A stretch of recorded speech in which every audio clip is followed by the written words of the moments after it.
Buenas tardes, sí, se escucha.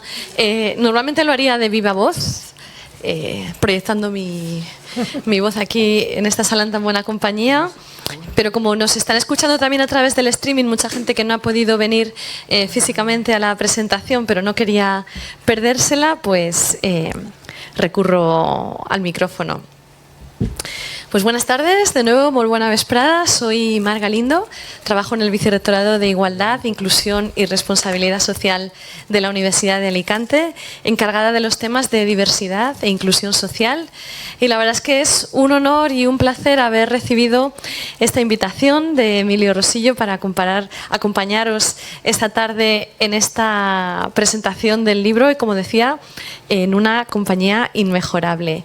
Es un placer, como digo, el estar aquí con Emilio en representación del Archivo de la Democracia de la Universidad, que sabéis que es un proyecto muy puntero y muy premiado en la UA, con una trayectoria muy solvente y por los tiempos que corren ya vemos que muy necesaria su labor. También como persona que milita en un partido político de izquierdas, pues es un honor que nos acompañe Jaume Quiñonero, una persona de una trayectoria muy combativa, un referente para muchísimas personas y un honor que pueda estar acompañándonos. Y por supuesto al autor del libro, que ya cantaba Bananarama, eso de que los amigos de mis amigas son mis amigos, y tenemos una persona muy querida para mí en común, y cuando vi el tema del libro y el tipo de investigación que ha realizado, pues no me pudo parecer más oportuno que el Archivo de la Democracia de la Universidad de Alicante le brindara este espacio para hablar de esa investigación tan difícil de realizar, pero a la vez tan necesaria, de memoria histórica y de recuperación de historias LGTBI que forman parte de nuestra trayectoria y que durante el franquismo y la transición sufrieron una persecución muy grande que se recoge perfectamente en el libro. El trabajo de archivo a veces es muchas veces ingrato porque son muchas horas navegando entre documentos, buscando, leyendo, pero cuando ves el fruto de ese trabajo, y me consta que no es la única publicación de mucho impacto que ha generado Javier Fernández, pues la verdad es que es un placer poder acompañaros. Así que en nombre del Vicerrectorado de Igualdad y de la Universidad de Alicante os doy la bienvenida, agradezco vuestra presencia y cedo la palabra a Emilio Rosillo. Bueno, muchas gracias, Mar. Gracias por venir, a la directora del Secretariado de Diversidad e Inclusión Social, del Vicerrectorado de Igualdad, Inclusión y Responsabilidad Social. Bueno, con este acto se finaliza hoy la programación que el Archivo General de la Universidad de Alicante preparó para la Semana Internacional de los Archivos, que empezó la semana pasada con la inauguración de la exposición Toni Forat, legado de un icono LGTBI, que se puede visitar hasta el 20 de junio, aunque adelantamos que se va a poder visitar hasta el día 18 de julio. Son toda una serie de actividades que han girado en torno también no solo en homenaje a Toni, que nos dejó el pasado 11 de abril, sino también en torno al mes del orgullo y a la reivindicación de figuras clave en la lucha de derechos LGTBI, y también por la denuncia de las políticas de represión que sufrimos durante el franquismo y durante la transición, pero que también estamos expuestos a sufrirlas hoy en día. Me acompaña Javier Fernández Galeano. Él es doctor en Historia por la Brown University, actualmente es investigador en la Ramón y Cajal en el Departamento de Historia Moderna y Contemporánea de la Universidad de Valencia. Completó las licenciaturas de Historia y Antropología en la Universidad Complutense de Madrid, obteniendo premio extraordinario en ambas, así como un máster en Historia en The New School de Nueva York como investigador Fulbright. Es autor del libro Maricas, que gira en torno a las políticas estatales de represión de la homosexualidad en Argentina y España en el siglo XX, y Queer Obscenity, que indaga en las peculiaridades de los archivos eróticos del Estado español en el siglo XX. Pues seguramente aquí es cuando nos conocimos, a lo mejor, porque ya nos conocimos hace 7-8 años, por lo menos, en el AGA, cuando yo era jefe de sala del AGA, y él estaba investigando, creo que era censura literaria, ¿no? Sí. Bueno, el libro que hoy nos presenta es Gestos en la noche. Tenéis en la puerta una mesa con libros que ha traído 80 mundos y podéis comprar, y Javi seguro que os lo dedica muy gustosamente. Es una obra que permite comprender la persecución y represión que en Alicante y en general en la Comunidad Valenciana sufrieron todas las personas disidentes con la heteronormatividad, la heterosexualidad y con lo cisgénero. Javier ha realizado un estudio de los expedientes de rehabilitación y peligrosidad social custodiados en el Archivo Histórico de la Comunidad Valenciana. Por eso también al Archivo de la Democracia, al Archivo General de la Universidad de Alicante, nos interesa especialmente esta investigación. Para conducir la presentación de este libro y participar y estimular el debate tenemos a Llum Quiñonero, todos la conocéis. Ella es periodista, activista, política y que, entre otras muchísimas cosas, ha presidido la Comisión de Igualdad y Políticas LGTBI de las Cortes de la Generalitat.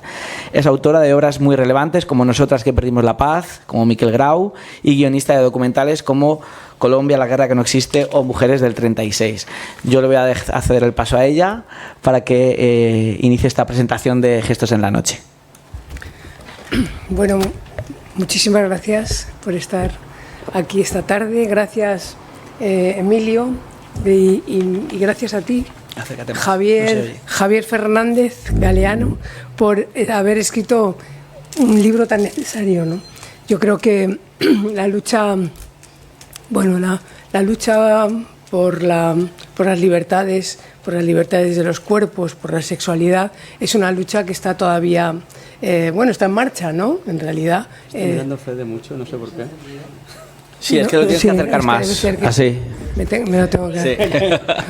No, que se va a levantar en cualquier momento. Toma, Hola. Pero una cuestión que está pendiente, ¿no? Y de la que forma parte la investigación de Javier es esta búsqueda en los archivos para poder también hacer memoria, ¿no?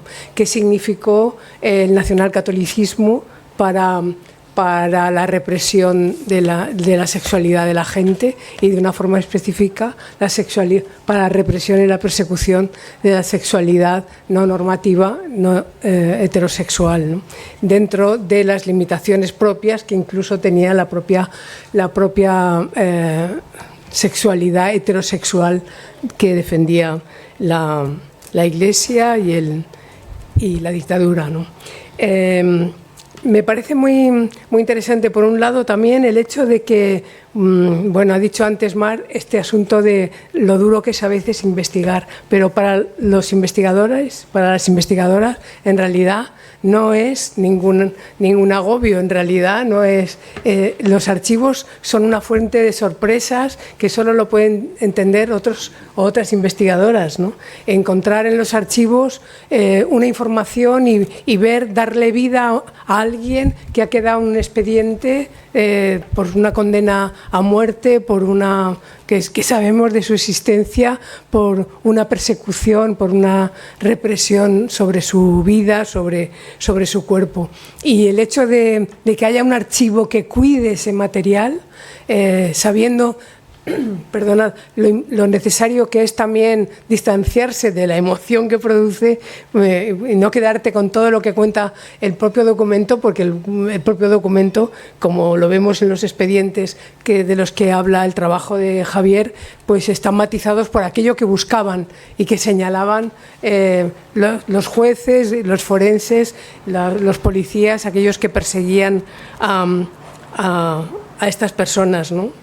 Que están representadas en estos más de 180 expedientes que reflejan el momento de la persecución, de la que se aumenta la persecución sobre los jóvenes, especialmente con la ley de peligrosidad social.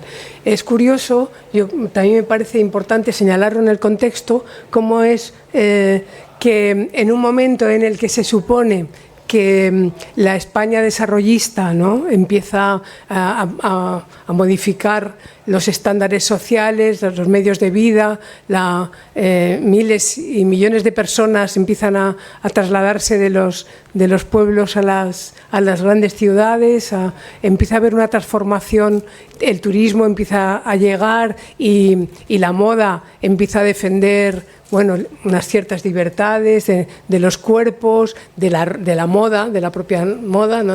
Para las chicas por ejemplo, la minifalda, es en el momento en el que se aprueba una ley, que es la Ley de Peligrosidad Social, que lo que hace es, nos hace ver y nos ayuda a entender que esa sociedad que ha pasado o que sigue tratando de blanquearse en el presente, que es el franquismo de los últimos años, que parece como que ha ido ralentizando la represión y que han cambiado los usos y que el franquismo ya es otra cosa, nos devuelve a la realidad, y es que el franquismo no es otra cosa. En realidad lo que se está produciendo es un endurecimiento de la represión que no puede atacar al conjunto de la población, a los millones de jóvenes que en ese momento estaban creciendo, sino también a sectores de aquellos más vulnerables que por algunas razones caen en las redes de la represión, ¿no? Y que vienen a ser bastante cuantiosos, ¿no? Yo quería señalar aquí, él mismo en la introducción habla de la Ley de Peligrosidad Social, dice, es la Ley de Peligrosidad y Rehabilitación Social que el régimen de Franco aprobó en 1970 y que continuó siendo un dispositivo de violencia estatal durante la transición, tipificaba a los homosexuales refiriéndose a todo el abanico de personas disconformes con las normas sexuales y de género como sujetos que debían ser aislados del cuerpo social y corregidos. Esto no es poca cosa, pues esto supuso para la creación de espacios específicos, ahora nos explicará un poco Javier, de represión, cárceles específicas, sobre todo para los varones, porque hay un silencio en el conjunto del libro, que es la represión contra las mujeres, ¿no? Hay solo un expediente al que hace referencia en el que aparecen una persecución, una condena a dos mujeres lesbianas por el mismo caso, pero en realidad el hecho, y quiero dejarlo aquí porque no es el tema del libro, pero sí una de sus ausencias, la persecución de las mujeres y de la sexualidad de las mujeres estaba presente no a través de la policía, los expedientes y la propia Ley de Peligrosidad Social, sino del Patronato de Protección a la Mujer, que fue una institución que se creó en el 41 y acabó en el 85, que en el año 60 había en sus centros más de 2.000 por toda la geografía española, más de 40.000 jóvenes internadas. De manera que esas mujeres no estaban ni siquiera reconocidas por la policía como un peligro, sino que habían sido detenidas antes de llegar a su mayoría de edad, y estaban muchas de ellas desde los 15 años en esos centros que nosotras conocimos, la gente de mi edad, ¿no? En los centros de las adoratrices o de las oblatas, allí donde iban a parar las descarriadas, ¿no? Bueno, yo creo que de todo el trabajo pormenorizado, ¿no?, que ha hecho Javier, yo quería también destacar también los nombres de los jueces y de los forenses que son responsables del seguimiento de estos informes, ¿no? También por nombrarlos, ¿no? Porque siempre que hay víctimas tenemos que hablar de las víctimas, pero también tenemos que hablar de los perpetradores, ¿no?, de aquellos que asumieron la persecución de estas personas, que son compañeros, vecinos, conocidos, familiares nuestros, y que estuvieron perseguidos, a veces también encarcelados, ¿no? El juez encargado en el País Valenciano de este asunto, que era el sureste de España, por cierto, por eso los informes eran los informes de Alicante, Castellón, Alicante y Valencia y Murcia.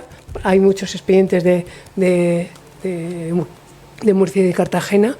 Era el juez Fernando Tintorelos Loscos, que murió en el 21, habiendo sido pues el titular de la Audiencia Provincial de Castellón, ¿no? Quiero decir, bueno, por si alguien no lo ha leído entre líneas, la continuidad total, ¿no?, y presente del estado de la dictadura y de sus instituciones hasta el presente, ¿no? Yo te voy a dar a ti la palabra, luego quiero hacerte un montón de preguntas sobre tantas cosas que vas anotando en el libro, ¿no? Pero, ¿qué te parece a ti qué papel juega la ley de peligrosidad social? Buena pregunta. Vale, pues voy a hablaros un poco en general del libro, ¿se me escucha? Sí. Me encanta este formato porque ya como que os conozco a todas, yo creo, por nombre y apellido, que es mucho más fácil hablar así. Vale, la ley de peligrosidad y lo que aporta el libro. Bueno, en primer lugar hay que reconocer el trabajo del archivo, o sea, no hay nunca un libro si no hay un archivo. Y en este caso en concreto es muy evidente porque eran materiales que solo podían accederse una vez que se habían anonimizado. Que eso fue la dificultad del acceso y por lo cual nadie había conseguido que le permitiesen recopilar esta información hasta que tuve la suerte de seguir un proceso determinado que era la abogacía de la Generalitat con otro gobierno y sí que me concedieron ese acceso. ¿Qué había que hacer? El archivo tenía que escanear todo, sacar fotocopias, anonimizar todos los nombres y devolverlos. O sea, yo lo que podía ver era fotocopias anonimizadas de los expedientes en las que se borraban no solo los nombres sino todo tipo de datos personales, edad, profesión, etcétera. Lo que sí se mantiene son los oficiales. O sea, las personas que han sido nombradas en el BOE sí que podemos visibilizarlas y ponerles nombre, ¿no? Que es un poco la labor que se trata de llevar a cabo. Los forenses, los policías, los jueces, etcétera. ¿Qué aporta la ley de peligrosidad? A ver, había un debate que se producía dentro de la historiografía sobre los factores que condicionaban la persecución de los sujetos homosexuales, teniendo en cuenta que homosexualidad aquí se refiere a todo el arco de disidencias, todo el arco iris, personas trans, chaperos, hombres que están casados pero tienen un desliz, etcétera, ¿vale? Y a los que se aplican diferentes grados de persecución. La ley de peligrosidad, como bien explicaba Jung, reemplaza a la de vagos y maleantes, que es del 54, la persecución de la homosexualidad, y a partir del 70 tiene una persecución que tiene que ver con la emergencia de la contracultura, de esa resistencia juvenil, ¿no? El ambiente del rock, de la moda, como tú has dicho, de la droga, del consumo de droga, la conexión con el cosmopolitismo, las revistas que llegan del extranjero, y se dirige mucho a la juventud, a una juventud contestataria. Y la homosexualidad encaja dentro de ese marco también porque se considera una influencia extranjera, ¿no? Es un eje corruptor que niega la esencia española. Al mismo tiempo, la ley quería darse una apariencia a sí misma de un sistema científico, taxonómico, benevolente, con una lógica interna, que ahí entraba la división entre Badajoz y Huelva. No sé si conocéis esa división, era la cárcel de Badajoz para los pasivos, la cárcel de Huelva para los activos. Asun la cara. Nunca funcionó, ¿por qué? Porque se dieron cuenta al poco tiempo que si tú juntas a dos pasivos, uno acaba no siéndolo, y eso era así, y era un problema que tenía el sistema de persecución. Había un centro de clasificación en Carabanchel donde se suponía que se examinaba al arrestado tanto a nivel físico como a nivel psicológico para establecer esa división. El psicólogo de Carabanchel tenía una frase muy famosa, le preguntó a un condenado, bueno, ¿a ti qué te gusta? Y él le dijo, si no tengo lomo, tocino como, queriéndole decir, mira, yo me adapto a lo que sea. Entonces, al final, lo que se usó la división entre Badajoz y Huelva fue para diferenciar entre aquellos sujetos que eran represaliados con más dureza o menos. Badajoz, que es de donde yo soy, era la cárcel donde se enviaba a aquellas personas que se consideraban incluso más peligrosas. Mujeres trans, gays con plumas, aquellos que no colaboraban con los agentes de policía. O sea, la policía cuando arrestaba a un homosexual intentaba que delatase a todo su entorno. Aquel que se negaba a colaborar iba a Badajoz, por ejemplo el caso de Antoni Ruiz. Los que tenían una conciencia política clara, los que enunciaban que la justicia era clasista, porque había casos en los cuales alguien decía, bueno, ¿por qué a mí sí y al maricón con más dinero no? Pues acababa en Badajoz. Entonces esa división servía también para legitimar ese discurso que en teoría era de rehabilitación, pero que en la práctica sobre todo pretendía internalizar el estigma, internalizar esa narrativa de arrepentimiento, ¿no? O sea, lo que quiero ver en este libro es cómo incluso en casos en los que se disculpa a la persona o se la exculpa, digamos, sigue siendo bajo la precondición de que reniegue de esa condición homosexual y la asocia a toda una serie de repertorios emocionales de la vergüenza, el arrepentimiento, la soledad, produzca, materialice esa ideología estatal de que el homosexual solo es concebible dentro del dolor, ¿no? E incluso la forma en que se disocia o instrumentaliza sus relaciones sociales. El acusado debía traer a lo mejor a una mujer que testificase ante el juzgado que era su novia bajo su honor, ¿no? O sea, toda una forma de asociar la homosexualidad con lo más sucio, lo más clandestino, lo más innombrable, ¿no? Y al mismo tiempo quería tener como una lectura metodológicamente algo más, no sé cómo decirlo, original de esas fuentes, que resaltase la capacidad de acercarnos a la subcultura marica a través de lo que no se dice, de lo opaco, de lo que queda al margen del documento, ¿no? eso se ve sobre todo en el primer capítulo, que son los circuitos de cruising. Todas estas personas que les arrestaban cuando estaban teniendo sexo en un parque, en un baño, en una playa. Aquí había mucho en las playas en Alicante. Y siempre que les pillaban, les preguntaban, bueno, ¿y por qué? ¿Qué has hecho? ¿Por qué has hecho esto? No lo sé. Algo en mi cuerpo me empujó a esa playa a esa hora de la noche y acabé tocando un pito y no sé por qué. Y era una forma precisamente de resistirse a esa mirada estatal, ¿no? Lo opaco, lo que no permite la penetración. El autómata de la noche, ¿no? Y yo en el libro intento siempre como acercarme o respetar, por un lado, ese espacio de lo que no se quiere decir, pero también invitar al lector y la lectora a imaginar ese mundo no contemplado por los expedientes, ¿no? Que también entra ahí todo el tema de la afectividad lesbiana, otro tipo de subjetividades. También la subjetividad trans, porque en los expedientes judiciales, como he mencionado, nunca se habla de lo trans, se habla de homosexuales, ¿no? Y hay ocasiones en las cuales se les pregunta a alguien. Hay un caso muy famoso que a dos mujeres trans les preguntan, ¿habéis tenido relaciones? Y ellas dicen, no, si somos como hermanas, como para esa imposición de una categoría externa a esa vivencia, ¿no? Y se trata de volver a recuperarla. Entonces, para mí el libro era una forma de, por un lado, denunciar esa violencia, la producción de subjetividades a través de la ley de peligrosidad, el hecho de que quería generar esa narrativa del sufrimiento y también imaginar ese mundo posible que queda más allá de la documentación, ¿no? Que por eso también en cada capítulo hay un contrapunto dedicado a narrativas en primera persona, a otro tipo de fuentes literarias, fuentes orales, etc.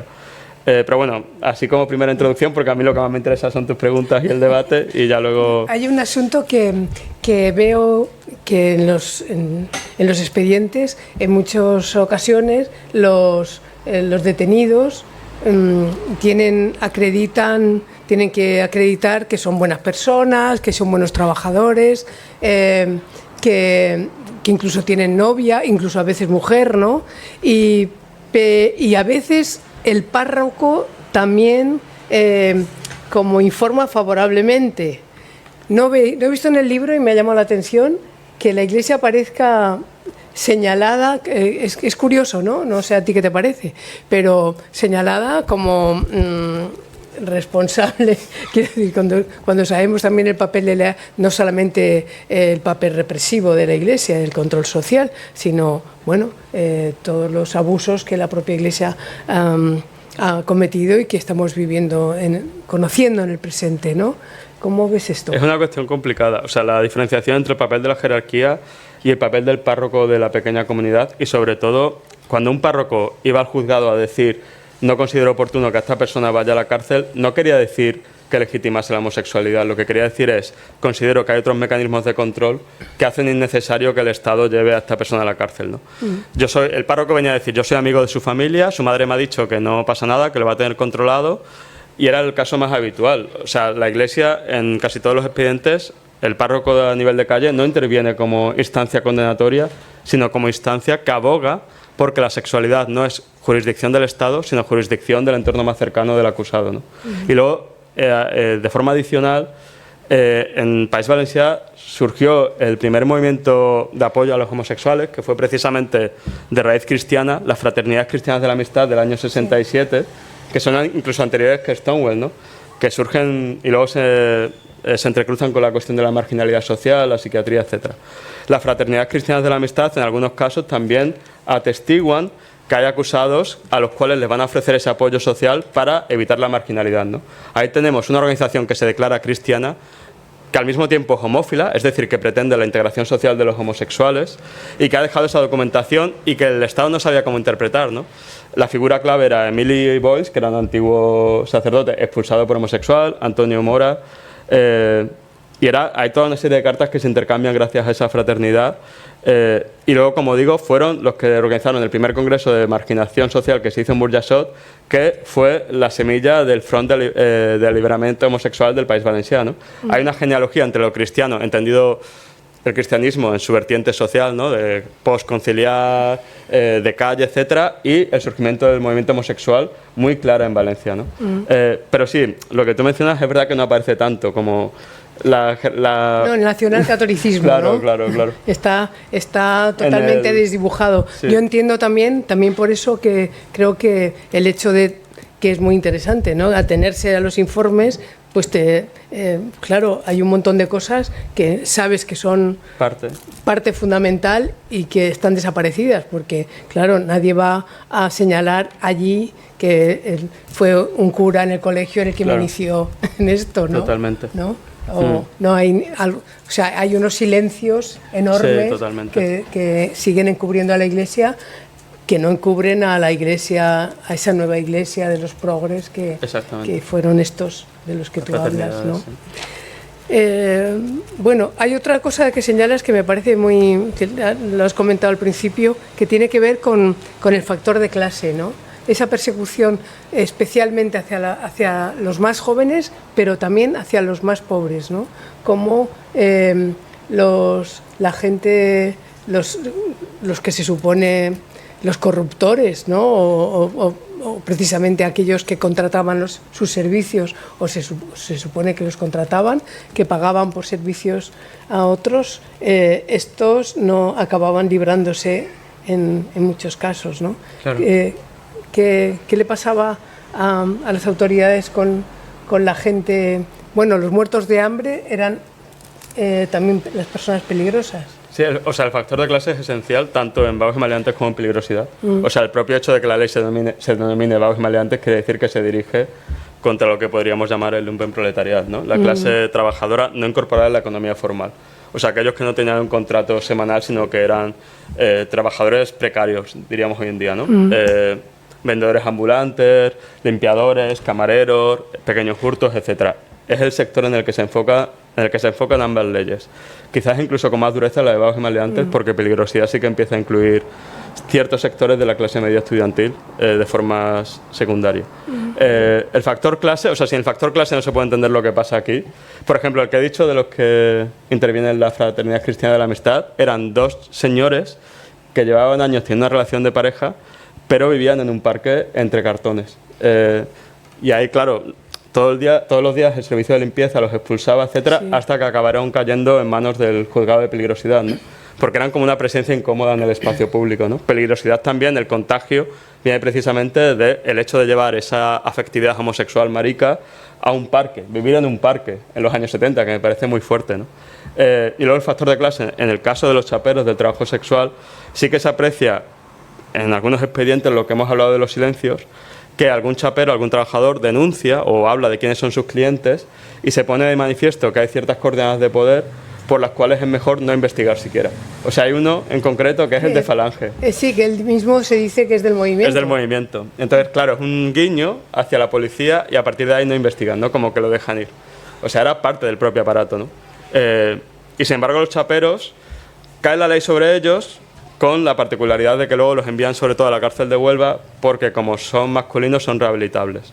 Que hay todo un lenguaje de cómo construirse como masculino, que quiere decir dar por culo, dejarse hacer, acabar en placer, toda una pasividad del placer, que es lo que permite que ese chapero de clase trabajadora, que por un lado es el objetivo fundamental de la ley, sea también el que legitima ese discurso de rehabilitación. Se considera que es como la oveja que vuelve al redil. Claro, vuelve al redil en muchos casos con el matrimonio, a lo mejor, ¿no? Presentando a una novia, ¿no? Presentando a la novia, y lo que tú has dicho de la mili también era una forma. Claro, no, bueno, lo de la mili o la cárcel, ¿no? La mili o la cárcel. Sí, en fin. El asunto de los chaperos, ¿no? El hecho de que se... claro, en un mundo de mucha pobreza, porque la peligrosidad también, igual que entre las mujeres, la peligrosidad está entre las sirvientas, ¿no? Se persigue a las sirvientas por ser una fuente de posibles de contagio o de peligrosidad sexual para los señoritos incluso, ¿no? Pero en este caso los pobres se ganan la vida pues ofreciendo sus servicios sexuales. El asunto de la extorsión, ¿no? O de cómo se complica todo esto y lo confunden cuando en realidad es en un ambiente de pobreza en el que hay que ganarse la vida, ¿no? Hay casos que señalas, ¿no? Que pasa de algunos, porque están documentados en algunos, en Alcoy, también en Alicante, ¿no? ¿Cómo ves esta cosa del mundo de la extorsión, del chantaje y del mundo de la prostitución masculina, ¿no? Claro, lo de la extorsión es súper complicado porque si tú eras víctima de extorsión, o sea, tú eras cliente de un chapero y ese chapero, sabiendo que tú eras una persona respetable con trabajo o lo que sea, imagínate que en algún momento te quitaba el DNI y te decía que solo te lo devolvía si le dabas dinero o lo que sea. Si tú acudías a la policía para denunciar esa extorsión, Y acuden en algunos casos. Acaban siendo procesados como peligrosos sociales.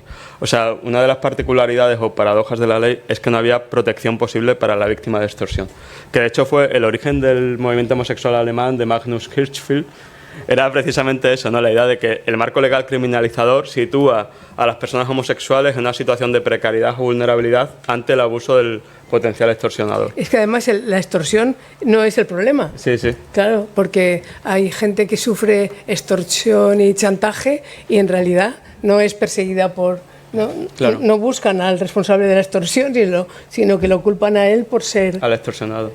Al extorsionado y, bueno, al extorsionador siempre que sale ganando porque, en cierto modo, es el que da por culo, ¿no? Sí, el árbol. Claro, sí, porque esto es... sí, lo dice literalmente, ¿no? Sí, no me lo invento yo, es un asunto literal que lo pone en... Lo cito como lo dice el expediente, ¿no? El expediente. El expediente, y como además consideran que esto es un acto positivo y que da carácter a su masculinidad, ¿no? Y dejarse hacer, que eso también me parece muy curioso, lo de... Porque la masculinidad siempre se suele entender como el hacer, Claro. es ser el activo. Eso es muy En interesante. el acto de penetración anal sí que es el activo el que mantiene la virilidad, pero en otros actos es el que se deja hacer. El que se deja acariciar, masturbar, chupar, mantiene la virilidad. Y luego tiene que recibir dinero. O sea, recibir dinero es una forma de reafirmarte como persona no homosexual. Ahí también las categorías identitarias se complican, ¿no? Pues, Sí, se complica. ¿No veis que es un poco rocambolesco esto? sí. No, claro, Y el tema este de la pobreza, o sea, hay una cosa interesante que me lo decía un entrevistado, Antonio Ruiz, que precisamente las condiciones estructurales de pobreza que genera el régimen, tanto para los trabajadores precarios en movilidad como para los soldados, son el caldo de cultivo de la prostitución masculina. O sea, los chaperos surgen, en el caso de Murcia y Cartagena muy claramente, porque un sueldo de soldado es un sueldo de miseria. O sea, es el régimen el que propicia de forma indirecta ese comercio sexual, ¿no? O genera una falta de alternativas ante ese comercio sexual. Claro, es siempre la pobreza, ¿no? Es la pobreza fundamental. Sí, claro, es condenar, perseguir la pobreza como una fuente de delito, ¿no? Cuando el delito lo comete quien genera la pobreza, ¿no? Exacto. El asunto también de exculpar a los arrepentidos, ¿no? ¿Cómo ves esto? ¿Y cómo se demuestra el arrepentimiento? ¿No? Es una ¿Y cómo cosa se demuestra el arrepentimiento? muy difícil, porque aparte era hasta qué punto podemos creer en ese arrepentimiento o hasta qué punto sabemos qué pasó con esa persona después del juicio, es muy difícil de establecer, ¿no? Y luego tenía que tener como una... No, y sobre todo lo razonable que parece arrepentirse, Claro. ¿no? Delante del juez. Claro. ¿no? Y tenía que convencer a todos, al forense, De hecho, es una cosa muy rara de esta ley, o muy... ¿cómo decirlo?, con mucha inquina, el hecho de que, por ejemplo, sufrir de depresión, sufrir de algún tipo de trastorno mental del ánimo, demostrase que había sufrido suficiente y no tenías que ir a la cárcel, ¿no? Si el médico forense o un médico de la privada podía atestiguar que ya estaba sufriendo de depresión, a lo mejor te podían aminorar la pena, ¿no?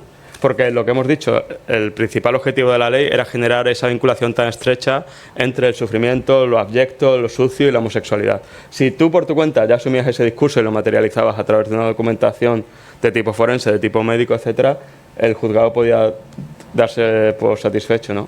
Y luego, si tú querías ir al psiquiátrico, te lo tenías que pagar tú. Que esa también es la paradoja de la ley, ¿no? Si no querías ir a la cárcel y querías tratarte, te lo pagabas tú. O sea que el factor de clase vuelve a entrar ahí, ¿no?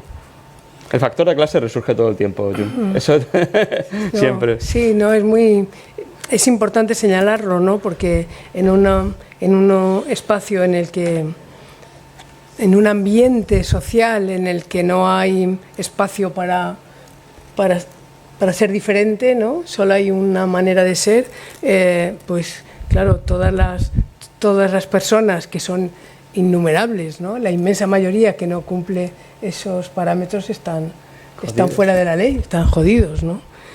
Hay en 1972 cita Javier, el periódico Información, editado en Alicante, organizó en el 72 un café coloquio, muy moderno, para debatir el tema de la delincuencia juvenil.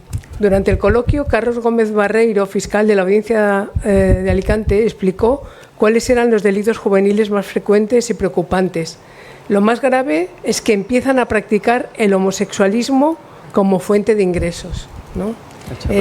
Imaginaros que era el momento, bueno, esto es lo que dice este señor, yo en realidad, en fin, quiero decir que no sé, tu fuente de ingresos. De todo lo que podías hacer contra otra persona. Pero, bueno, venidor, cómo señalar todo lo que tiene que ver con lo foráneo y lo indígena, así se refieren en los textos, en los informes, ¿no? Lo foráneo viene el mal de fuera, el homosexualismo, como le llaman, es un mal que viene de los forasteros, ¿no? Los indígenas no son así, pero se empeñan por buscarse la vida fácilmente, y también cómo señalan a los camareros, ¿no? Que precisamente por estar mal pagados, como los soldados, ¿no? Sí.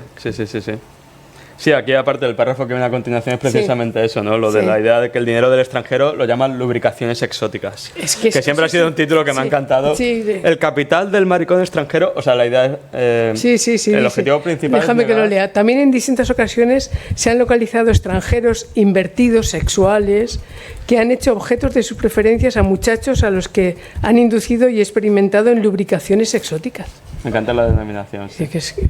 Yo, otro libro que lo quería llamar lubricaciones exóticas, no me dejaron, pero... ¿Qué será? La frecuencia de estos hechos y el contacto de indígena con el extranjero ha dado ocasión a un fenómeno de tipo psicológico. Concretamente, ha desaparecido el sentido de la moralidad, dice nuestro hombre en el café del periódico Información en el 72, ¿no? Claro, en un ambiente en el que en la ciudad, los ambientes en los que se encontraban los homosexuales, o por lo menos los perseguían, porque me imagino que los homosexuales se encontraban en muchos más sitios, pues era el Parque de Canalejas, por ejemplo, ¿no? O espacios como los urinarios de Calvo Sotelo o de la Plaza Chapí, ¿no? Que eran espacios en los que, bueno, algún sector podría encontrarse en lugares públicos, ¿no? Aparte de en las playas, que por cierto algunos guardias civiles hacen unas descripciones. Recordaréis también que en aquellos años la Guardia Civil perseguía a la gente, también a quienes tenían relaciones heterosexuales, cuando estaban en los coches, pues por la carretera, en el castillo, pues metiéndose mano en un coche por ahí escondidos, ¿no? La Guardia Civil se acercaba y en el caso hay algunos expedientes que hacen referencia a cómo se acercaron y cómo vieron cómo estaban manteniendo relaciones sexuales, ¿no? Como el grado de detalle que pone de manifiesto también, bueno, cuánto se quedaban a mirar, ¿no? Sí, no, porque... sí, el pene erecto. Era como una cosa, o sea, los separaban y era como observar si el pene está erecto. Sí. Que era una forma de contemplar el placer, ¿no? De medir esa participación en el acto, ¿no? Si alguien era realmente homosexual, si tienes una erección es que realmente eres homosexual, ¿no? Hay un caso muy curioso que es el de un chico que quiere ir a mucha miel, lo recoge un francés, acaban en una playa y lo detiene la policía, y la policía se empeña en observar qué está haciendo cada uno, o sea, las manifestaciones físicas del deseo, ¿no? Y luego es curioso cómo también el cuerpo es la manifestación del miedo, ¿no? A ese chico, años más tarde, lo detienen en una pensión en la calle Canalejas, que venía por aquí de camino. Sí. Y lo detienen porque su cuerpo muestra miedo. O sea, la Guardia Civil ve a dos hombres saliendo de una pensión, uno de ellos tiembla al encontrarse con las fuerzas de policía y lo detienen. O sea, el hecho de que tu cuerpo internalice el temor a la autoridad hasta el punto de hacerte reconocible es parte de su objetivo, ¿no? Genera esa corporalidad. Que lo considera homosexual porque tiene miedo. Sí. O sea, si eres claro, esta cosa de eres un marica, ¿no? Eres un marica, tienes miedo, eres marica. O sea, que es literal, no es... claro, es que la trascendencia de estos expedientes hace, la verdad, es estremecedor, porque primero pone en manos de unas personas completamente ignorantes, capaces, bueno, de juzgar el comportamiento de los demás, ¿no? A estos jueces y a estos forenses, ¿no? Que tienen entre sus manos al detalle de la vida de las familias, ¿no? Todo. Claro, citan a la familia, a veces es la propia familia. Este es otro caso, ¿no? En el que de los expedientes de los que tú hablas, hay varios casos en los que son la propia familia que denuncia al hijo. Esta cosa, están en un entorno en el que, el Estado es el máximo protector, la familia se lo cree y denuncian al hijo a la policía y no saben las consecuencias que va a tener, porque el hijo no lo van a reparar, sino lo van a dañar mucho más, ¿no? La familia le denuncia, ¿no? Sí, y de hecho lo que tú has mencionado del lesbianismo, en este libro no lo desarrollo tanto, pero madres que llevan a sus hijas al patronato pensando que a lo mejor se han descarriado por ser demasiado masculinas y acaban en juzgados de bajos y maleantes, sí que he encontrado. Y luego lo que tú hablas de cómo esa mirada tan intrusiva, tan voyerista, tan agresiva, también se manifiesta en el lenguaje que le aplican al placer homosexual, intentando siempre negarlo, ¿no? Le aplican un lenguaje muy técnico, por ejemplo, al sexo anal hay veces que lo llaman incrustar, que es como la necesidad, ¿no?, de dotarlo de algo tan mecánico, tan automático, que ahí se encuentran, digamos, el automatismo, o sea, el intento de los acusados de no revelar su vida privada con la forma en que las autoridades intentan negar ese placer, ¿no? E incrustó el pene en el ano, ¿no?, que es como algo tan contrario a lo que es la experiencia cotidiana, ¿no? Por eso es necesario, como siempre, estar en ese ida y venida entre el documento judicial y otro tipo de fuentes, ¿no?, la historia oral, etcétera, y tener en cuenta eso, que son fuentes filtradas, mediadas, que sobre todo nos proporcionan acceso a una estructura de poder estigmatizante y violenta, ¿no?, e intentar imaginarnos qué mundo posible habría existido sin esa presencia tan cotidiana y tan invasiva de esa mirada policial, ¿no? Claro, bueno, es tan rotunda, ¿no? Tan total, porque yo creo que sí que es importante señalar que era un mundo en el que todo eso pasaba a la vez, ¿no? Pasaban ese grado de represión pasaba a la vez que nos íbamos al cabo a empezar a bañarnos en pelotas, ¿no? Aunque no, que conquistábamos espacios a la vez que había gente que estaba siendo condenada o detenida, pero con un proceso que dañaba a su entorno familiar y su vida laboral para toda la vida, ¿no? Su vida laboral y su vida social y su vida íntima, ¿no?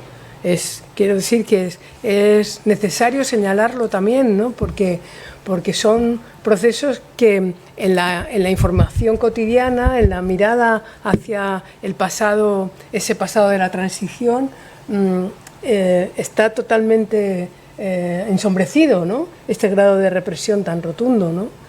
Yo creo que es muy valiosa esa investigación, ¿no? Porque lo cuenta, ¿no?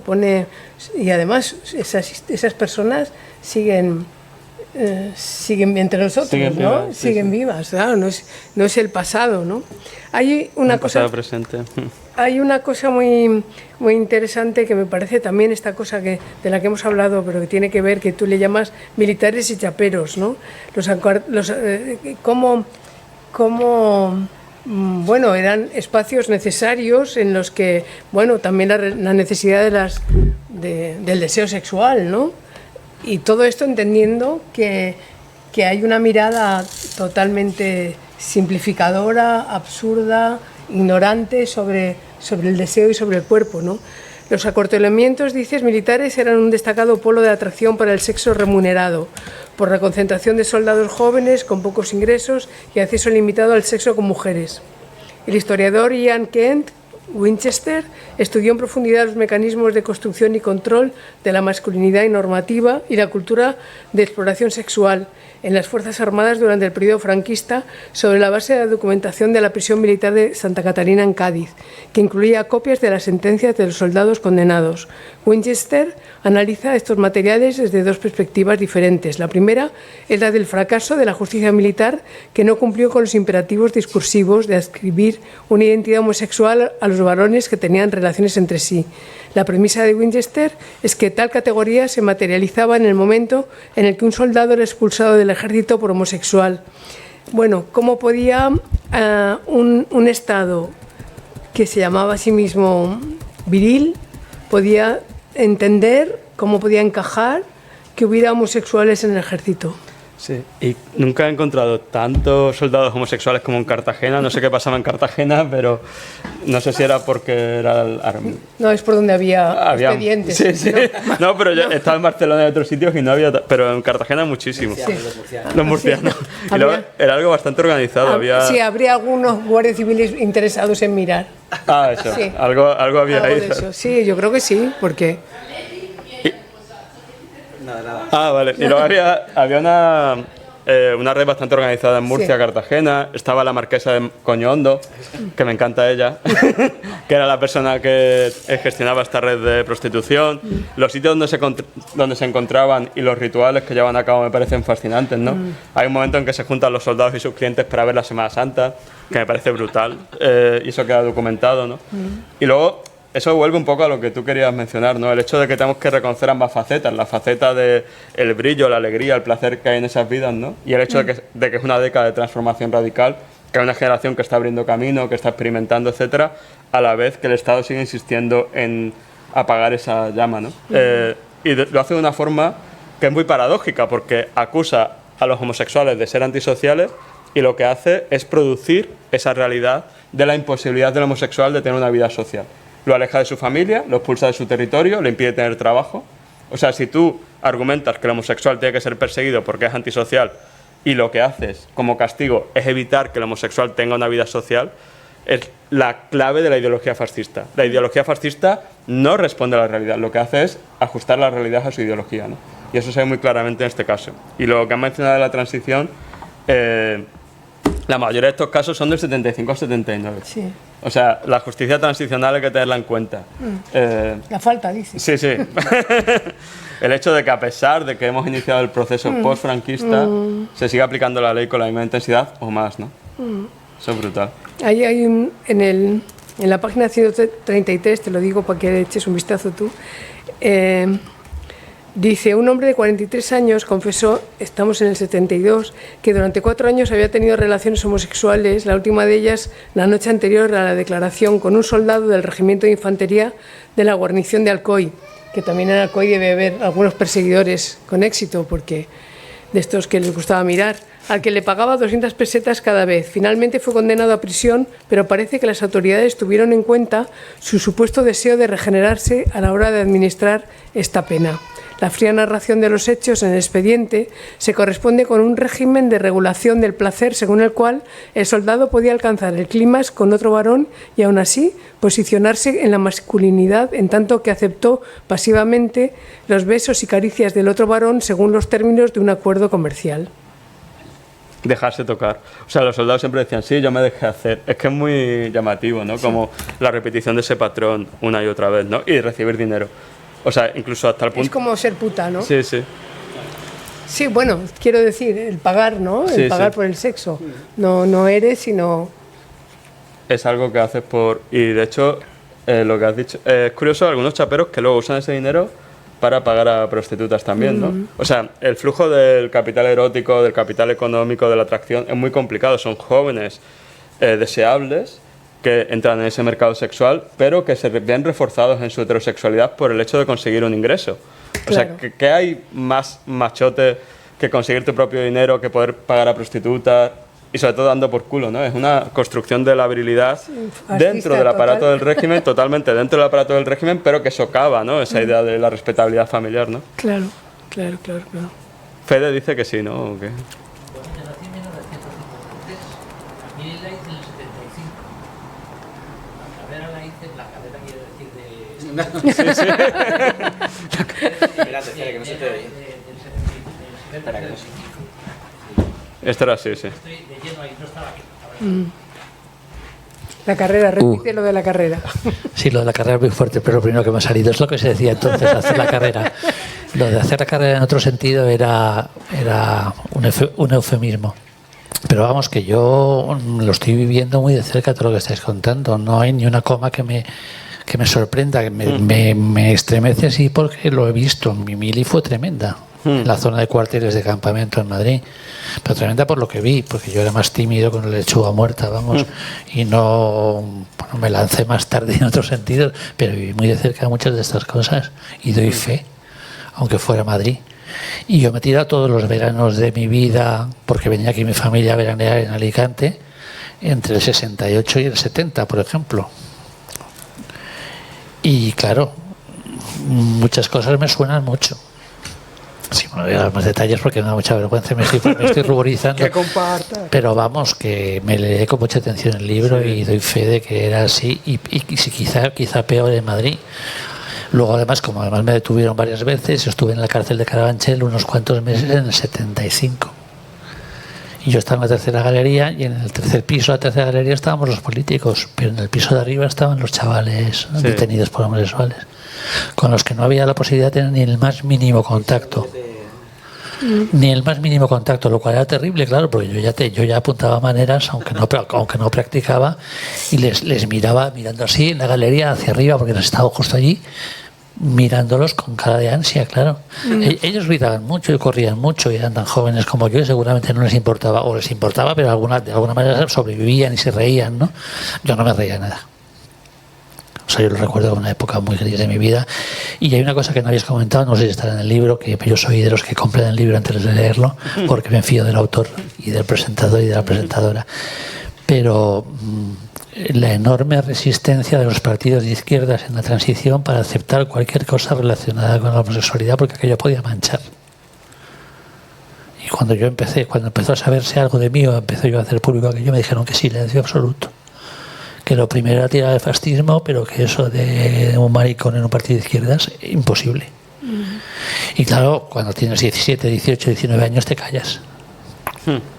Más una familia de clase media, normalmente constituida según las normas del franquismo, claro. Y que queréis que os diga, se pasa más.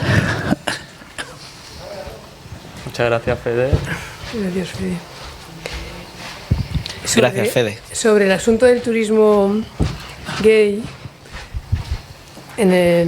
cuentas en ese apartado que en abril del 74 se inició en Alacant una investigación por la sospecha de que un joven mantenía relaciones remuneradas con extranjeros, esta cosa de los indígenas y los forasteros. Declaró que en las traseras de una sala de fiestas un amigo le había presentado a un alemán con el que acordó realizar actos homosexuales. Bueno, todo esto, claro, esto es producto del atestado, ¿no? Porque nadie cuenta así las cosas. Acordó realizar actos homosexuales en un hostal a cambio de dinero, como ya había hecho anteriormente con otros extranjeros en el mismo, al menos en 15 ocasiones. El forense, que interviene para averiguar esto, el detalle de la cosa, el forense dictaminó que el acusado era un prostituto y psicópata sexual que debía ser enviado al centro penitenciario de Huesca. El juez Tintoré Loscos, que decía que se ha ido al otro barrio hace poco, en el 21, el juez Tintoré decidió internarlo no solo por bujarrón, que ahora nos explicas esto, ¿no? Porque, sino también por estar implicado en varios robos. Volvió a entrar en juego la concepción dominante del chapero como sujeto recuperable, y el condenado fue internado en Huelva, donde los funcionarios de prisiones evaluaron positivamente su conducta, de forma que se canceló su expediente en menos de un mes. No sé, ¿cómo lo ves? Porque aquí lo tachaban de víctima de la perversión extranjera, ¿no? La idea de que... Y aparte eso pasa mucho aquí en Benidorm. Es que hay un circuito en esta época que es Torremolinos, Benidorm, Barcelona, Madrid. Claro, porque lo que hacía la ley era, si te detienen en Valencia, no te puedes quedar en Valencia a vivir, te tienes que ir a otro sitio, ¿no? Se iban a Torremolinos, los detenían en Torremolinos, se iban a Benidorm. Y así continuamente, ¿no? O sea, son personas que siempre están migrando entre esos núcleos de resistencia que tienen que ver sobre todo con el turismo, con el mundo del espectáculo, las travestis sobre todo. Las travestis se visibilizan muchísimo.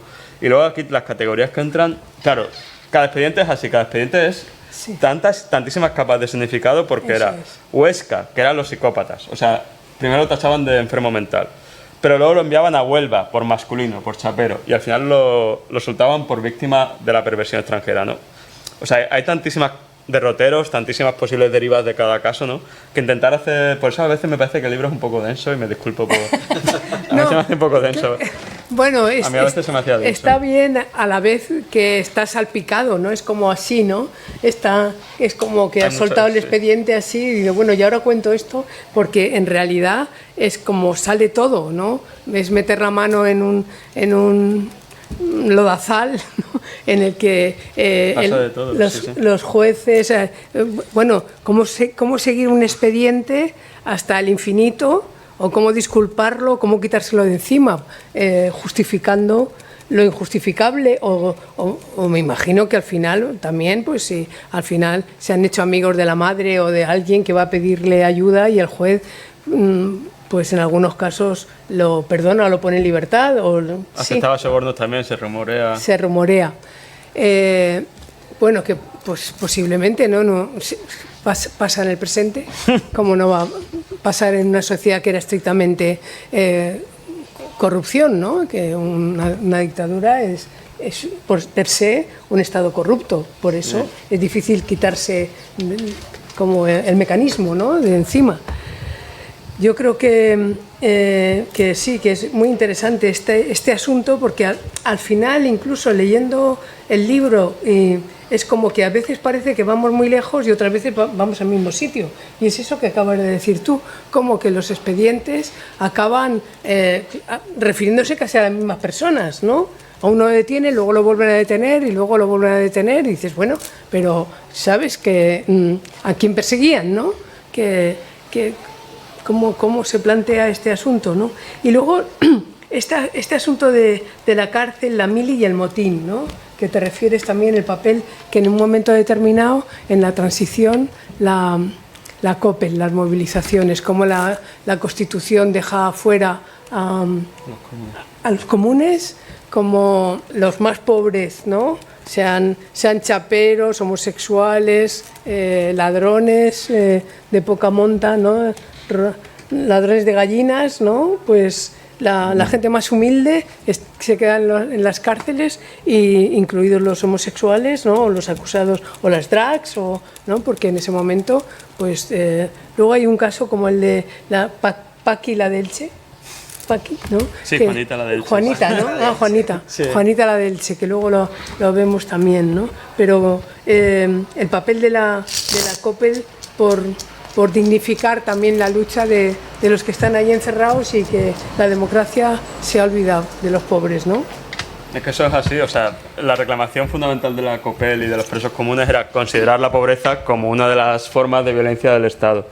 Y la forma en que se habían aplicado penas de tal dureza, de tal crueldad contra sectores cuyo delito no se consideraba político, pero que tenía que ver con una visión de la moralidad que era excluyente y que era ideológica, esa lucha se materializa en esos motines de la COPEL en los años 70, que fue el fundamental, fue el que destruyó la cárcel de Badajoz, que eso me encanta, que dejó de ser funcional por esos motines, ¿no? Que era la cárcel de los pasivos, se supone. O sea que... Sí.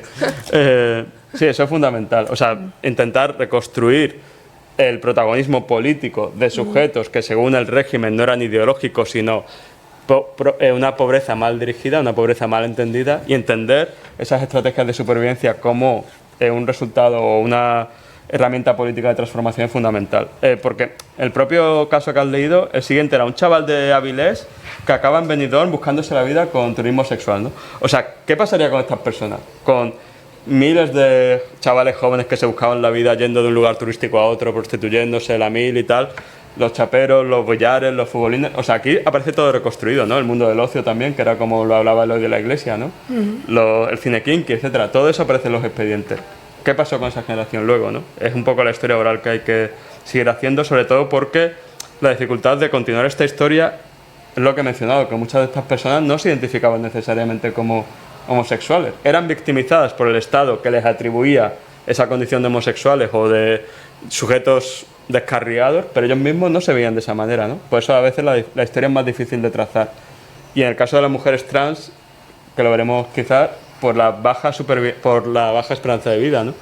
O sea, aquí son historias que se han quedado atrapadas en el expediente que son muy difíciles de seguir continuando, ¿no? Es un poco la labor que intentaba hacer con los contrapuntos. Ya.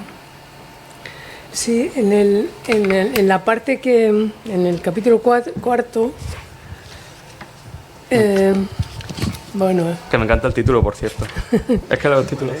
Una constante provocación y desafío a la sociedad. Esto es Juanita de Elche, que lo ponía así el expediente. Es una constante provocación y desafío a la sociedad. cuéntanos lo de Juanita, porque en realidad es que es todo un portento de mujer, porque la acusan De todo.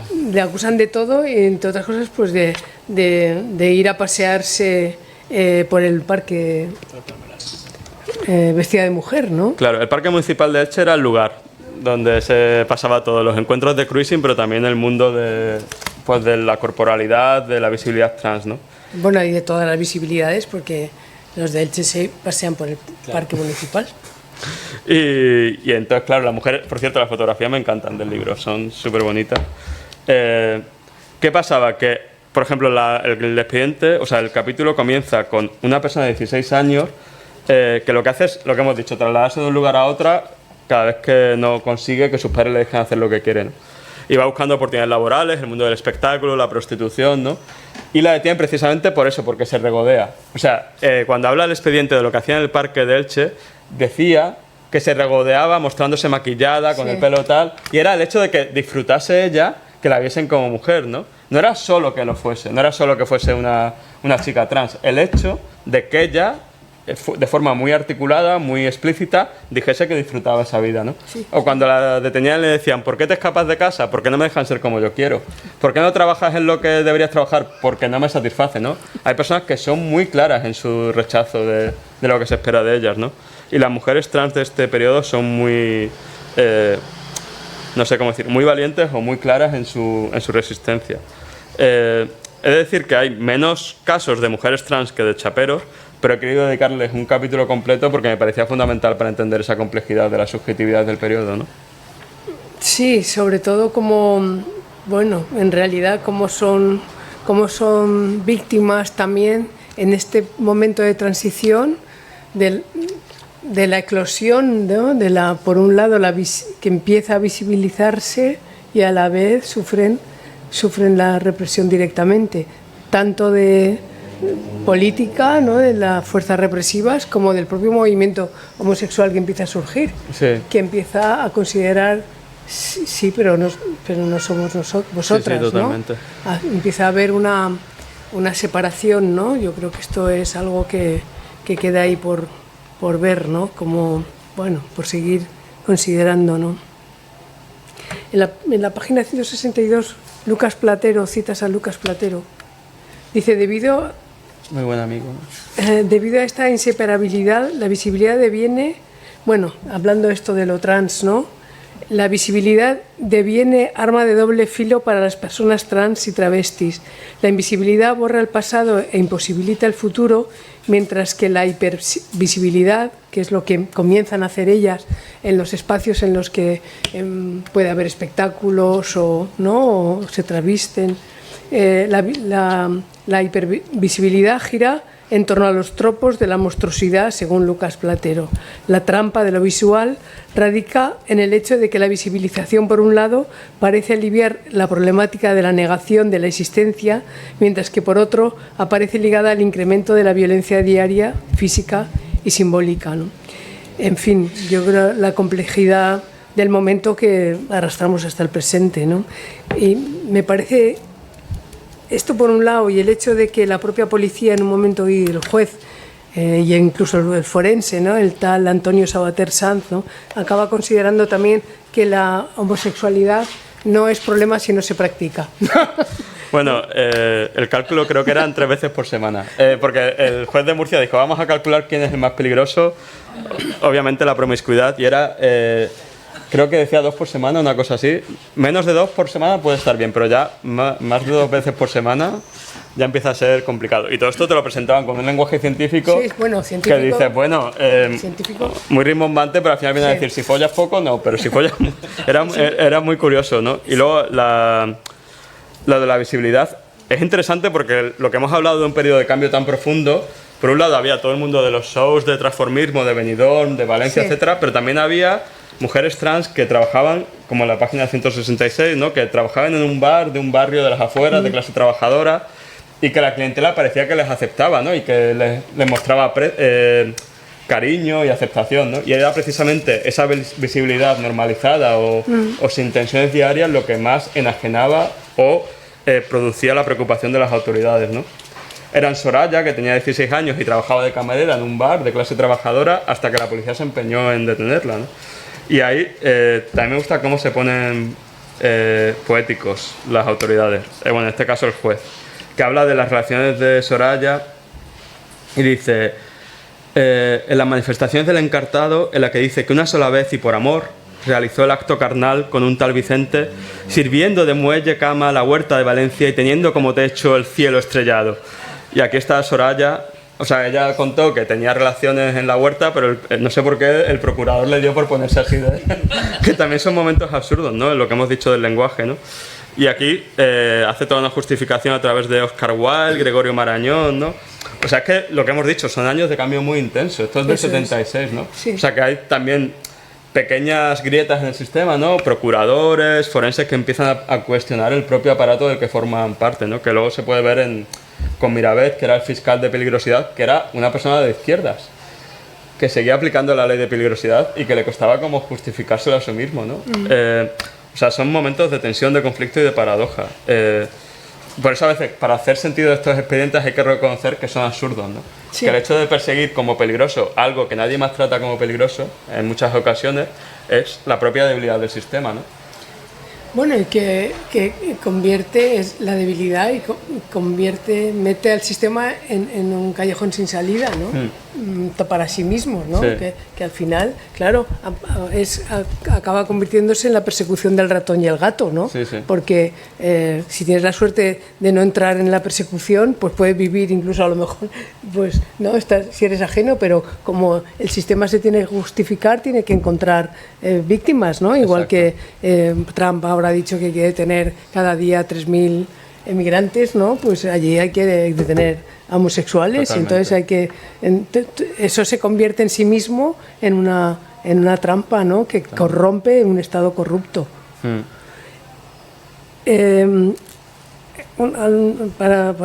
No para terminar, pero sí haces alusión también al caso de Carmen.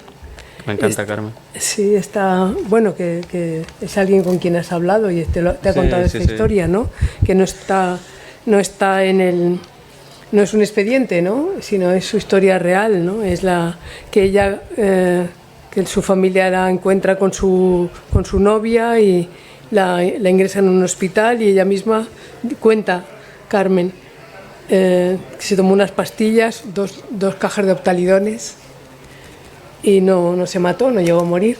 Y entonces cuando se despertó ella dice, salí del hospital porque me rendí. A los pocos meses, recién cumplidos los 20 años, Carmen contrajo matrimonio estando todavía bajo los efectos de la medicación. Hay un caso en Alicante de una joven también que su familia tenía una zapatería en la calle Gerona y ella la familia la encontró también con la novia en su casa, en la cama, y le llevaron a un tratamiento, electroshocks, medicación, y ella no pudo soportarlo, pero ella sí se tiró de la torre provincial, ¿no? Fue antes a ver a Toni Alforat y le dijo, se me van a acabar los problemas, y ese mismo día se subió a la torre provincial, que ahora es la Torre de la Generalitat, no sé cómo se llama esa torre, en la Rambla, y se mató, ¿no? En este caso, Carmen, bueno, espero que lo haya podido contar sanamente y haya podido disfrutar de la vida de otra manera, ¿no? ¿Nos lo cuentas? Sí. O sea, bueno, para que veas el grado de crudeza de las historias, cuando te aplicaban electroshocks o electroconvulsión, se trataba de que las imágenes que pusiesen en la pantalla fuesen lo más íntimamente vinculadas con tu deseo posible, ¿no? En el caso de Carmen eran imágenes de la chica que le gustaba, que era una vecina del barrio con la cual había tenido un medio affair, que la familia le cedió al hospital. Y entonces fuimos Carmen y yo a por ese expediente en el clínico, que de hecho tenemos la imagen del Rocher que le aplicaron, las cartas que ella escribió hablando de por qué no quería seguir viviendo, de lo que sentía por su novia, etc. En su caso sí que consiguió sobrevivir a ese tratamiento tan duro.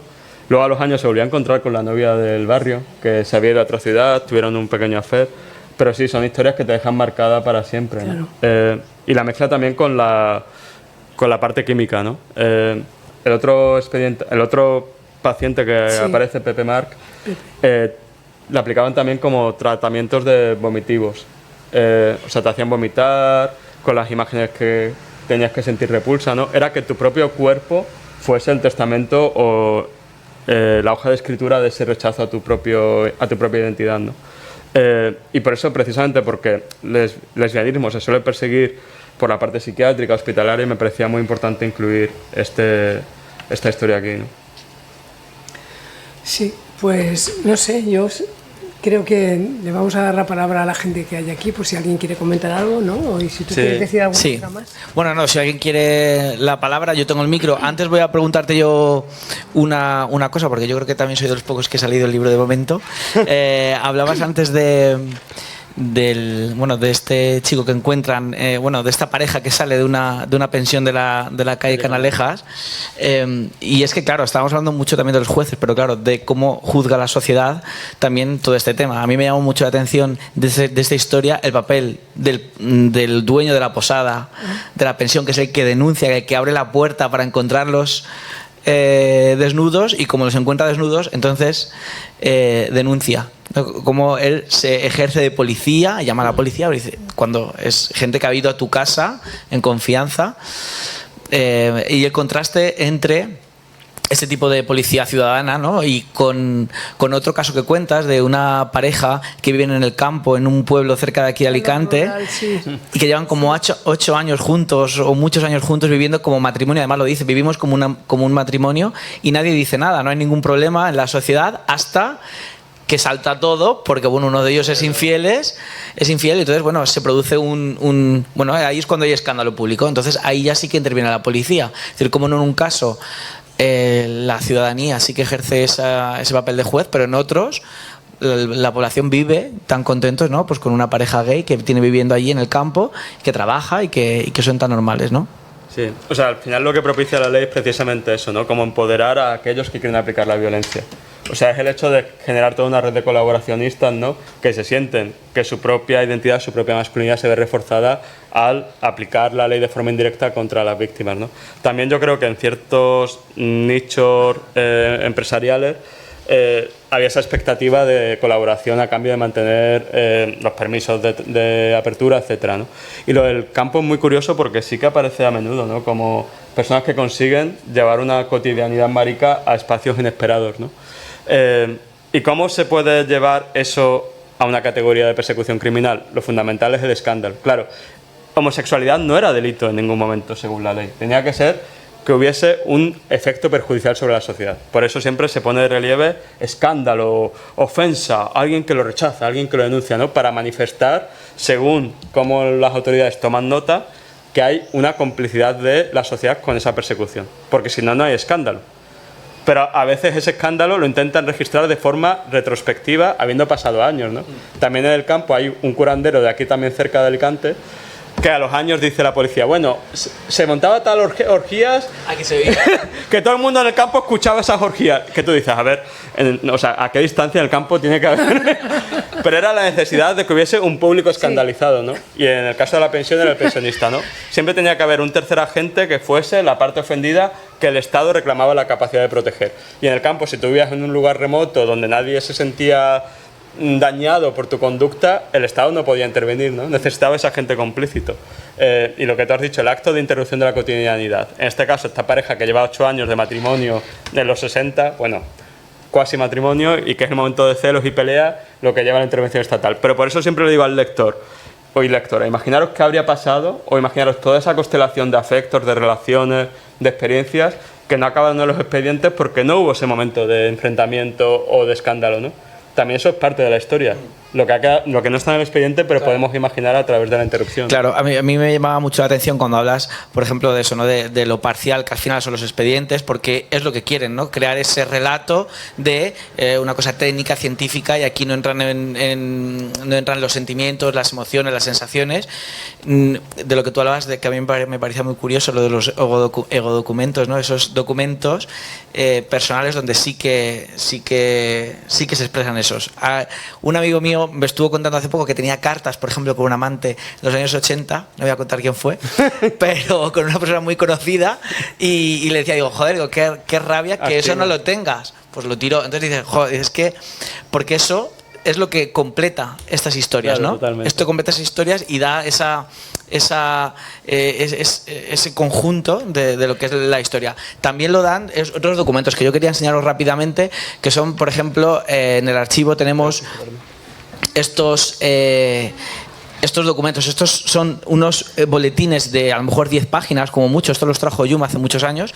Supongo que se los daría se lo darían en su momento, o ya pertenecería a este movimiento, que es el movimiento per l'alliberament gay del País Valencià. Son del año 80, 81 y 82, ¿vale? Entonces, bueno, pues aquí habla de todo eso y habla de experiencias. También hay uno de lesbianas que hicieron después, Belladona. Este es el único ejemplar que hay en toda la Comunidad Valenciana, ¿eh? Lo tenemos nosotros.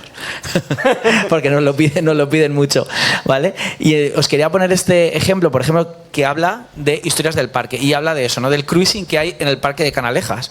Y explica, por ejemplo, aquí habla muy bien en la parte de abajo, de algo que habéis hablado antes, sobre el cómo si tú denunciabas encima te caías. Y dice, y bien todo esto en lo que se ocurre en nuestro parque y mucho más, porque han conseguido hacer del sexo un comercio, han logrado reprimirlo hasta tal punto que estalla, y todas sabiendas de los que en teoría nos protegen, aun cuando son ellos mismos los que te dan una patada, los que sonríen socarronamente cuando al poner una denuncia te dicen no se hubiese metido usted allí, o lo mismo que le dicen a las mujeres violadas, a saber qué habrías hecho. Es decir, cómo utilizan la violencia para encima ir en contra de cuando tú estabas siendo a lo mejor apaleado. Y también me llamó mucho la atención estas historias con Mario, estos días con Mario, en las que, bueno, dice, es un diario de un gay, y en las que él cuenta también esto. Habla, por ejemplo, dice, hoy me he enterado que a la Puñales le robó el domingo un chulo que se llevó al apartamento, y encima luego la Puñales no denuncia por si acaso la meten allá en la cárcel. Dicen, por lo visto no se conformó con el pago de la tarifa, además casi le rompe la crisma, la pobre tiene un disgusto mortal. Dicen que al fulano en cuestión se le llevó más de 200.000 pesetas entre dinero y joyas, y lo peor es que no quiere poner una denuncia, como no quiere que haya escándalo, como si a estas alturas nadie supiera lo suyo. Entonces, bueno, pues son bastante curiosas. Y con respecto también a lo que habéis, parece que hemos ido nos hemos puesto de acuerdo con lo que hablabais de los electroshocks. En este diario también habla de eso. Dice, bueno, la verdad, porque en el diario del gay, él dice que está muy orgulloso de ser gay. Esto es del año 82, ¿eh? Dice, la verdad es que es al revés. La sociedad es la inadaptada y la que no sabe llevar mi homosexualidad. Porque yo lo tengo muy claro. Lo normal no es lo que nos rige, aunque se mantenga desde arriba y por la fuerza. Conmigo no sirven los tratamientos de readaptación, ni el que la mayoría actúe con esquemas diferentes, que se enchufen los electroshocks por el culo toda esa sarta de medicuchos que aún nos tratan como enfermos mentales. Entonces, bueno, pues quería enseñaros un poco cómo estos documentos, que al final son publicaciones que hacía gente de aquí en Alicante, que era activista, entre ellos estaba Yum metida en este movimiento, llevaban también ese relato a las publicaciones que repartían, supongo, pues en el barrio chino, o cuando salían de fiesta, o a la gente que se bueno, los 4 que había, que se afiliaban, ¿no?, a este movimiento. Y ahora ya sí, os dejo hablar a quien que quiera decir alguna palabra.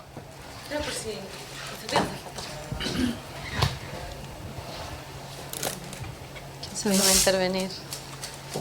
Fede, venga. Hay un libro muy bonito, una novela de Nando López, que transcurre, se llama Los Elegidos, y transcurre sobre todo en los años 50 en Madrid, y como acaban 2 o 3 o 4, ya no me acuerdo cuántos, en Tefía. Canarias. Entonces un poco está muy bien, me ha recordado en muchos momentos porque es el preludio de esta época, justo antes. Y bueno, la represión llega a unos niveles increíbles, todos se van a Trefiales, se encierran allí, les matan de hambre, poco menos bajo las órdenes de un cura, vamos, directamente, un cura nacional católico, absolutamente definido en esos años. Allí no había manera de disimular. Y luego se llaman Los elegidos y es de Nando López. Yo a Nando López le tengo mucho cariño porque ha hecho una labor gigantesca. En todos los institutos de España viaja muchísimo presentando libros suyos sobre el despertar de la homosexualidad y haciendo una labor absolutamente maravillosa con chicos y chicas de armario que salen del armario gracias a las visitas a las presentaciones de libros. Y luego hay un libro que no es mío pero es maravilloso, que se llama Omintern, que se publicó hace 3 o 4 años y narra la influencia de la homosexualidad en la cultura entre 1870 y 1970, nada menos. Está publicado por 3 Bigotes y yo lo conozco porque soy el traductor. Y es un libro precioso, absolutamente útil. Desde luego España no aparece mucho porque está muy centrado sobre todo en Inglaterra, claro, en Estados Unidos, en Alemania, en Italia, la Italia fascista, la Alemania fascista, y es absolutamente apasionante. Y nada, recomendar los 2 libros. Omintern, como el Comintern de la política, pero empezando por H. Omintern es un juego de palabras con eso, ¿no? Es la internacional homosexual, digamos. Y está muy bien porque habla de toda la represión, claro, hasta el año del 70 al 70 aproximadamente, desde mediados del siglo XIX hasta ya cuando empieza a haber movimientos de liberación homosexual serios en Europa Occidental. El de Nando sí lo conocía, pero el otro no. Que no tengo papel. Bueno, ¿nadie más quiere intervenir? Bueno, pues nada, pues entonces... ¿Sí? Bueno, Jaime.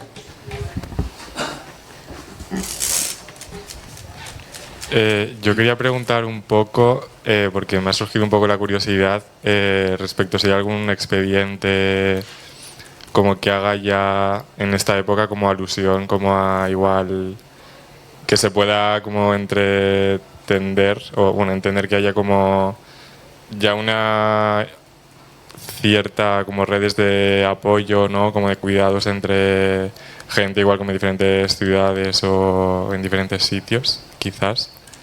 Al ser en este periodo que ya pues estaba la Constitución y tal, pero pues seguía la ley de peligrosidad vigente. Sí, o sea, muchísimo. Muchísimo. Sobre todo porque también hay gente que se conoce en la cárcel que luego mantiene relaciones de apoyo y solidaridad cuando abandonan la cárcel. Se ofrecen trabajos, se prestan dinero cuando es necesario para pagar una multa. Eso aparece en muchísimos expedientes. Hay un caso, por ejemplo, que una persona dice en la cárcel no estoy tan mal porque he encontrado una segunda familia. O sea, la red de apoyo es fundamental. Y lo que hemos dicho de las denominaciones, hay toda una cultura de nomenclaturas alternativas, de formas ya no me sale la voz. De formas de denominarse que no son las oficiales, ¿no? Lo que hemos dicho de la Marquesa Coñondo, la Puñales. Las Puñales aparecen bastante en las de Luis Fernández aparece también. Yo creo que era personaje anarquista. Sí, anarquista. Yo creo que es una persona real. Esa forma de denominarse también era crear una comunidad alternativa, jugar con la posibilidad de elegir quién eres, ¿no? Y se va entrecruzando la literatura y el expediente. Se puede apreciar nombres que aparecen en ambas, ¿no? La Butaca Loca aparece en un expediente y luego en la de Luis Fernández. O sea que la literatura de ese periodo se basa en la realidad, se inspira en la realidad, ¿no? Y se aprecia esa cultura que va emergiendo de una forma muy evidente. E incluso la descripción de los paisajes o de los escenarios de encuentro, ¿no? Que hablan de salones que son muy rococó. No sé por qué los salones eran como mucho terciopelo, claro, una gramola, una dama de Elche, y luego en whisky, esas escenas que aparecen en la literatura aparecen tal cual en los expedientes. La dama de Elche es que... un chapero que dice, había allí unos terciopelos y una dama de Elche y un gramófono y me invitaron a un whisky. O sea que se ve el paralelismo entre el arte y lo que aparece reflejado en el expediente, ¿no? Y que hay toda una cultura subterránea o clandestina de lugares de encuentro, de afectos, de nomenclaturas que no son las oficiales. O sea que para eso sirven los expedientes, claramente.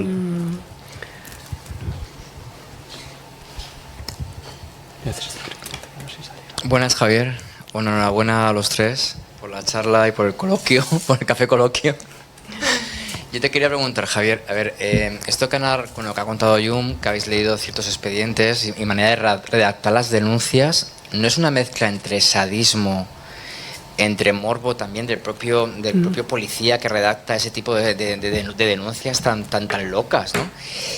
Y también dentro de su fascismo y sus planteamientos ultraconservadores, ¿no tiene también una pizca como de estas personas que también sueñan con otra sociedad un poco más libre? Porque esa manera de redactar las cosas, es decir, si yo redacto que pillaba a 2 homosexuales a la luz de la luna, bujarrón y que no sé qué, con tanto detalle, es sadismo, es morbo también del que escribe, y también unos visos de que estas personas también como que quieren o anhelan otro tipo de no sé, como una válvula de presión también de estar hartos de esa sociedad en blanco y negro, ¿no? Porque tanto detalle, una persona que te da asco, una situación que te da asco, no la detallas tanto, ¿no? Yo es que he leído ciertas cosas, John, que me queda loco. De hecho, lo voy a leer porque me llama muchísimo la atención. Es una mezcla entre, ya te digo, de morbo, sadismo y que el propio redactor también imagina, ¿no? Sí. Y aporta también de su cosecha o de su imaginación propia, por muy ultraconservador que sea. No, porque yo no lo entiendo, yo no entiendo. A ver, los más poetas son los procuradores y los forenses, claro, que también tiene que ver con una forma de reforzar su estatus profesional. Es como una forma de decirle al juzgado, oye, mira que tengo estudios, claro, que mira cómo escribo y tal. E innovar un poquito ya entre tanta denuncia, ¿no? Una forma de... Sí, es su trabajo. Es su trabajo, pero luego esto me llevaría a otro libro que es el que habla de cómo las autoridades franquistas trataban con la pornografía confiscada y esa intimidad con el material, esa incomodidad, pero a la vez atracción, voyerismo, porque, spoiler alert, lo que se conservaba en los archivos estatales era solo el porno gay. Destruían el porno mainstream. O sea, el porno hetero lo quemaban, pero el porno gay lo dejaban en el archivo. Que eso sí que está el de Larga, por ejemplo. Qué curioso, ¿no? Lo prohibido también es una forma de humillación. Hay toda una teoría de lo áptico, de lo que te toca. Se suponía que el porno más prohibido, el porno más transgresor, dejaba tocado al sujeto que lo consumía. Había otro porno que se podía destruir y el consumidor quedaba preservado en su... respetado en su derecho al olvido. O sea, destruir algo en el archivo es una forma de concederle al sujeto implicado el derecho a su privacidad, a su olvido, a su futuro. El sujeto homosexual que consume materiales eróticos, fotografías en primera persona, cartas, etcétera, queda en el archivo para siempre. O sea, queda vinculado. A mí esto me recuerda un poco a los Horrocruces de Harry Potter, ¿no? Un poco así. El archivo es una forma de que esa persona no pueda escapar de esa historia, de esa narrativa, ¿no? Por eso me parece importante sacarlo nosotros del archivo en nuestros términos, ¿no? Intentar tocarlo y no convertirlo en un objeto de observación que se supone que te dé asco y que no puedes y que es contagioso, ¿no? Al contrario, se trata de dejarnos contagiar por ese material, ¿no? El tema del porno y las autoridades. ¿Qué pasaba con el porno confiscado? Se perdía siempre. El mainstream. Los guardias civiles, etcétera, se lo quedaban, comerciaban con él, etcétera. Y luego hay un material que a mí me encanta, que son las transcripciones de cuando jueces y secretarios se juntaban para ver la pornografía y tachar si era peligrosa o no. Y entonces la describían, ¿no? Y todo el rato diciendo, qué asco nos da, pero bueno, la estamos aquí viendo. Entonces, claro, ahí tienes que imaginarte la escena de realmente el documento refleja lo que ocurrió o hay una serie de complicidades entre esas autoridades que pueden disfrutar de ese material y a la vez no reflejarlo en el archivo, ¿no? Así que, bueno, sí, para eso te recomiendo este libro, pero también el de Obscenidad Queer, que habla solo sobre eso, sobre el agente estatal como consumidor voyerista. Estoy totalmente de acuerdo con lo que ha dicho Rafa, ¿no? Porque aquel que percibe que hay bisexualidad, homosexualidad, llámalo como quieras, ¿no? Pero es alguien al que se puede uno aferrar, no le denuncia. Yo puedo decir que allá en los años 70, no voy a decir actores. ¿No vas a decir qué? En los años 70, no voy a decir actores dentro de España, o script, que eran lesbianas y tal, y que se les permitía y que la policía incluso les daba tratos de favor en muchos lugares donde estaban, incluso haciendo sexo. Efectivamente, era en los 70. Los 70 fue, se puede decir, que se abrió en este país, ya no era con extranjeros, eran los propios españoles, actores y actrices, que eran homosexuales o lesbianas, y la policía nunca les decía nada. Al revés, iban a lugares donde ellos proliferaban el sexo y la policía lo hacían con ellas o con ellos. Entonces, totalmente de acuerdo que aquel que dibuja un panorama del que dice que es adverso o que no le gusta, es que dentro de sí hay no sé, hay a lo mejor una debilidad que no la ha podido demostrar, ¿eh? Porque hay que reconocer que en este país nunca se ha permitido hablar de sexo. Yo cuando era pequeño iba a un colegio que era San Antón, donde está el Padre Ángel, allí en Madrid, ¿no? Y curiosamente allí los curas, a los chicos más guapos y tal, los llevaban a la celda y todos sospechábamos que pasaba algo. Claro que pasaba. Claro que pasaba. Claro. Pero también en la calle Farmacia entraban los que tenían dinero y por la otra parte los que eran gratuitos. Y a los gratuitos no se les permitía nada de homosexualidad para nada. Sin embargo, en la calle Farmacia entraban y no te miraban para nada. Y luego en lo que eran los servicios públicos, allí muchas veces ellos sabían que en la hora del recreo algunos íbamos al patio y otros iban allí, digamos, Entonces se ha permitido, la homosexualidad se ha permitido, como la Plaza Chueca de Madrid, se ha permitido siempre. Lo que pasa es que depende de quién era. Depende de quién era. Y luego sí han sufrido mucho. Lo que era donde está hoy la Ayuso, la dirección general de el personaje ese, allí estaba Eduardo Comín Colomer, que era el director general de seguridad, y allí entraban no solamente políticos, sino homosexuales, y allí los trataban muy mal, muy mal, muy mal. Claro. Y eso yo doy fe porque he sido periodista y puedo decir algo sobre ello. Bueno, me estoy enrollando tontamente. Pero lo que has dicho es fundamental porque, por ejemplo, Tania Navarro, una mujer trans que la primera vez que la arrestaron tenía 4 años, ha hablado de algo que tú has mencionado también, que los propios agentes que aplican la ley se benefician de ella a nivel de violencia sexual. O sea, a ella quien más le violaron fueron los policías, agentes de prisiones, etcétera. Pero también era instrumental para la aplicación de la ley porque suponía entender que lo homosexual solo era posible dentro de un marco de ejercicio de la violencia, desigualdad, abuso de poder, lo que has hablado de la desigualdad de clase, ¿no? O sea, lo que no se podía consentir era eso de un homosexual que tuviese un entorno que lo aceptase o una persona trans que fuese visible y lo disfrutase, ¿no? Pero que tú, un hombre machote, violase a un maricón, ahí ya no era homosexualidad, era una forma de construir esa jerarquía entre lo denigrado y lo exaltado, ¿no? Y eso hay que denunciarlo también en este tipo de documentos, ¿no? Sí, es que yo creo que además hay otro aspecto que tampoco tocas en el libro, porque no sé, pues. Te refieres a lo que te refieres, ¿no? Sí, pero que tiene que ver, cuando hablas de los espacios de la decoración, ¿no? De esos espacios, claro, es que son los burdeles. Sí. También, ¿no? En muchos casos los burdeles o las casas de citas son los espacios en donde también se dan cita los encuentros homosexuales, ¿no? Yo he hablado con algunas prostitutas que me han contado ellas cómo en sus casas de citas, en sus casas, se citaban las parejas, una alcoyana en particular, ¿no? Me decía cómo en su casa iban las parejas homosexuales, también las chicas a verse, ¿no? Y que yo creo que como que esta es la estética de la marginalidad y de la persecución, ¿no?